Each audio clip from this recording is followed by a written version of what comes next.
The wind was not like any wind most people had ever felt. It did not just blow. It cut. It pushed through layers of clothing like a knife through thin paper.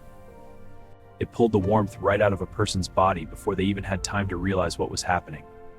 The sky above the Arctic was white and gray and endless, and flat and frozen and silent. That terrible, constant, murderous wind. The temperature outside dropped to 40. At that point, it did not matter whether a person measured in Fahrenheit or Celsius. The number was the same either way. And the meaning was simple: stay outside long enough without shelter and a person would die. Not after a long struggle, not after hours of fighting. The cold worked fast at 40 degrees Celsius.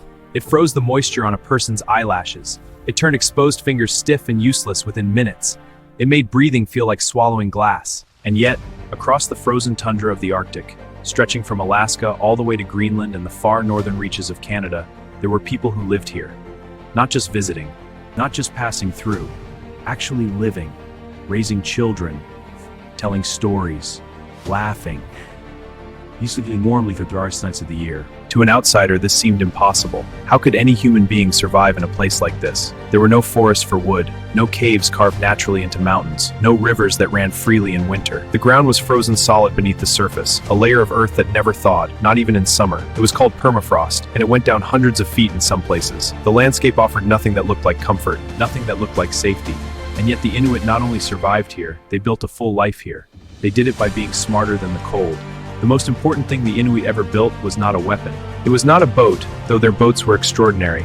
It was not even the igloo, which most of the world came to associate with Arctic life. The most important thing the Inuit built was a house sky as its walls and the body heat of a small family as its furnace.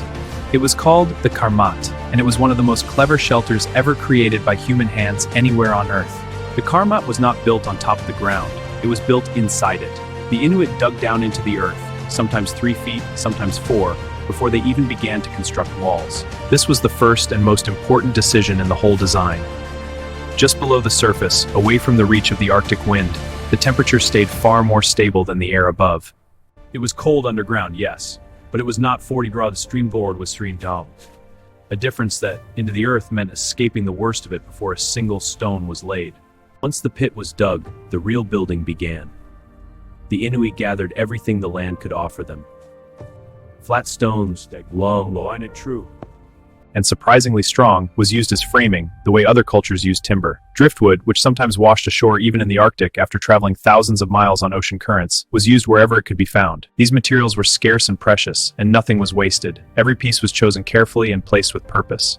Over the frame went layers of sod, thick blocks of earth and grass cut directly from the tundra. These blocks were heavy and dense, packed with roots and soil that had been growing and compressing for years. The Inuit stacked them like bricks, layer upon layer, over the roof and against the outer walls, land around it. A low mound, a gentle rise in the flat tundra. A person could walk within 20 feet of a Karmat and not immediately recognize it as a home.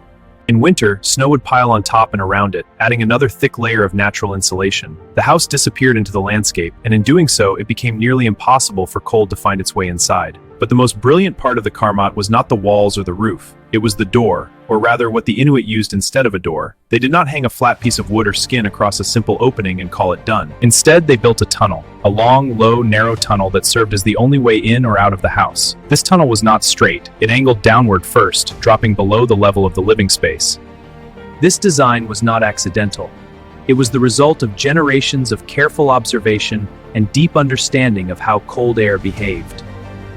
Cold air is heavier than warm air. When cold air enters a space, it sinks. It pools at the lowest point it can reach. By building the tunnel entrance lower than the floor of the home, the Inuit created a trap for cold air. The freezing air from outside would flow in, sink to the bottom of the tunnel, and stay there. It could not climb back up into the living space, because warm air was already sitting there, and warm air does not give up its place easily. The cold was physically stopped at the entrance, held in the tunnel like water behind a dam, while the inside of the home stayed warm. To enter the Karmat,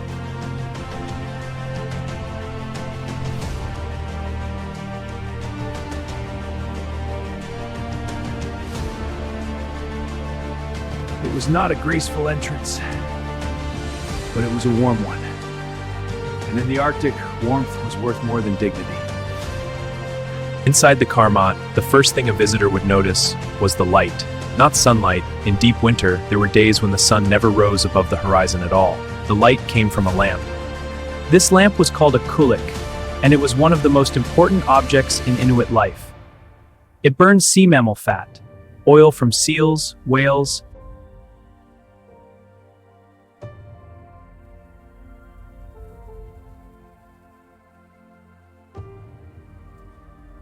The kulik was almost always tended by the women of the household. This was not a small responsibility. The lamp was the heart of the home. It provided heat, light, and a source of warmth for drying wet clothing, a task that was in the Arctic, a matter of life and death. Wet clothing in 40-degree temperatures kills. A hunter's damp furs must dry quickly before he goes out again. I have to dry these now.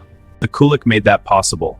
A single lamp, carefully managed, could raise the temperature inside a karmat to 50 degrees or even higher, a difference of nearly 90 degrees compared to the world outside. The family lived in that gap. They survived in that gap. The sleeping area inside the karmat was a raised platform at the back of the room. It was elevated off the ground deliberately, because the coldest air inside the home sank to the floor and the warmest air rose. By sleeping on a raised platform, the family kept themselves in the warmest layer of air available.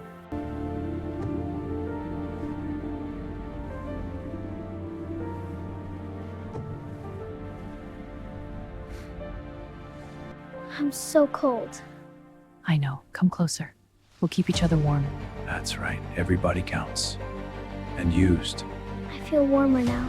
Inside the warm karmat, we remove our outer clothing to let our bodies breathe. It is how we manage the heat. The layers come off, keeping us comfortable. This is our way. The inner layer first, fur against skin, and the outer, fur side out, for the wind. These layers will keep us warm. This created trapped air between the layers, a natural system of insulation that worked remarkably like modern thermalware. The design of their clothing was as deliberate and sophisticated as the design of their homes. Ventilation was another detail the Inuit had thought through completely. A house sealed tightly against cold is also sealed against fresh air. The kulik burned oil and produced a small amount of smoke. Breathing bodies released moisture and carbon dioxide. Without a way to move air through the space, the inside of the karmat would have become stale and damp and unhealthy. The Inuit built a small vent near the top of the structure, covered with a movable skin. By adjusting this vent, they could control how much air moved through the home. Open it too much and warmth escapes.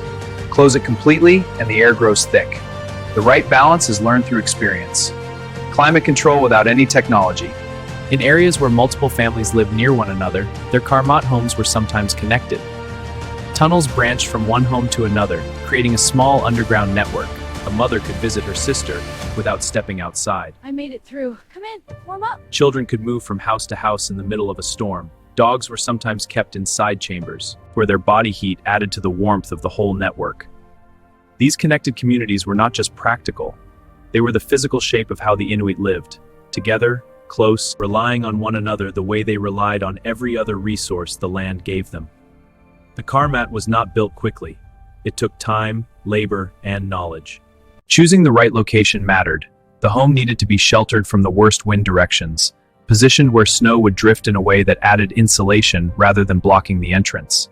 The depth of the pit mattered. The angle of the tunnel mattered. The thickness of the sod mattered. Every decision was the product of knowledge that had been built up across thousands of years of living in this place. We place the poles like this, steady now. I see. Like this? Good. Feel the balance. It's heavy, but I have it. A karmat is built by hands, not books. Exactly. By listening to the explanations that came naturally in the flow of daily life. This is what made the karmat something more than just a clever structure. It was a library. Every choice in its construction carried the memory of every winter before. Every feature was the answer to a problem that someone, somewhere, had faced. Generations ago, they had faced and solved. The solution had been tested by time. The karmat was the Inuits' written history. When the first European explorers began pushing into the Arctic in the 1700s and 1800s, many of them were not prepared for what they found. We suspect they went pitiless. This is where we expected to find them. But there's movement inside. Welcome. You look like you could use some food. You're alive. We thought you were gone. Some of these explorers wrote about the experience with open amazement. The beauty of these ice halls. Others, half frozen themselves, crawled into those tunnels and were grateful beyond words. Thank you for this. The warmth they found inside a karmat had saved more than one expedition from disaster. The Inuit had not been lucky. They had not simply stumbled into survival. They had thought carefully, observed closely, tested advantages that worked. In one of the most hostile places on the planet, they had made a home. And that home had held